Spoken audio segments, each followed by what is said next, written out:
Okay, it seems good. Well, you can remember, don't buy regular or custom silicone at the market. So it's so abrasive liquids. Search for pure silicone.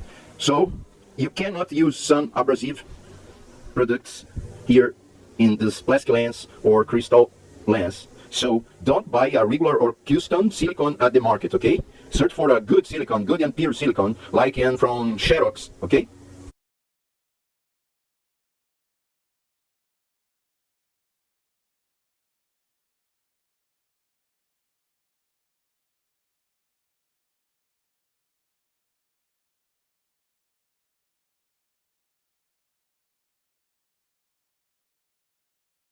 Be careful with this point. This is the capacitor of the microphone board. So when you will solder it, please protect it with some blade, okay?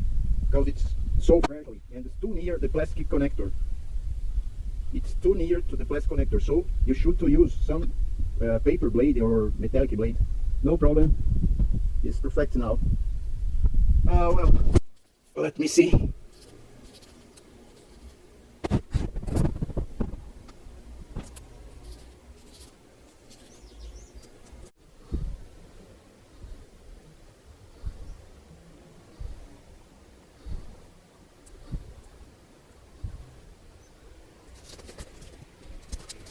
Renew it. It's all right.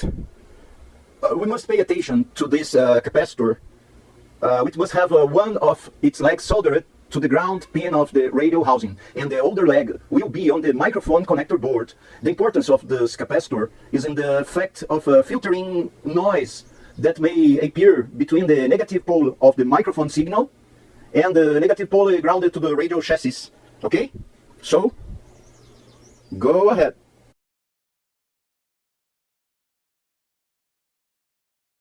Just leave the low pass filter for the last moment about the cold solder there at this point of this relay. So now it's all red with the controls, variable resistors. So I will clean my band. I don't like my band with another thing that I can't use for the properly moment. So I will clean my band and we will test the control functions, the variable, the rotary encoder. Okay, see you at the next film.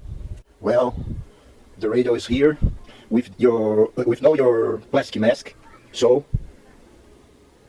it have no knobs now, only volume for probe, VFO, rotary encode, microphone. So the power cord is here, antenna is here. Okay, let's turn it on.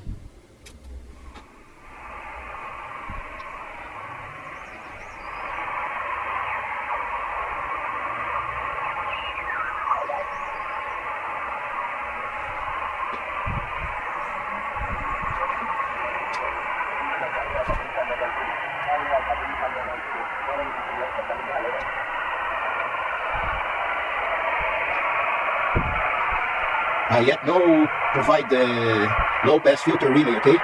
It have only a support for the cold solder problem. Let me try a probe about volume variable resistor. Oh, very good, very good. No fail, no fail. Very good, very good.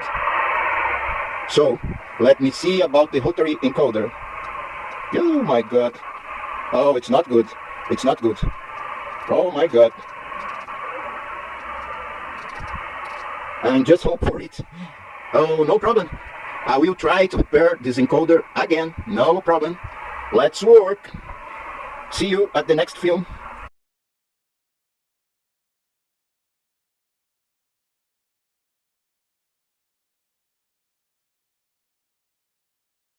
Aí, meu amigo Rodrigues, aqui estamos assim, ó, em estudo, ó, em estudo. Por quê? Porque não adianta a gente saber que tá errado, a gente precisa saber por que tá errado. Então eu já descobri, porque o ponto D, me fugiu a palavra agora, eu não quero demorar o filme que trava, peraí, o ponto D não é carga do transistor, ele é mais baixo nesse transistor aqui para essa frequência de HF. Se fosse 175 MHz servia.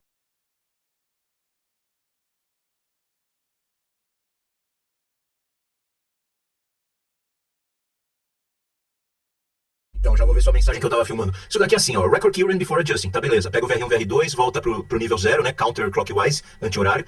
E daí eu sempre confundia, eu já jogava entre 1.7 e 1.8 o VR1 do transistor 1 e o outro até 205, é o que dá pra entender aqui, né? Não, fui ver um monte de coisa achei. Well, guys, today we already have the LPF board free for maintenance. Well, all these solders points of this board will be redone, so that all possibilities of cold solders are removed and allow the perfect functioning of the band selectors in the reciprocation and transmission. So, let's go, there's a lot of work to be done. And we even have the rotary encoder to arrange for repair or replacement as we go along. So, see you at the next film.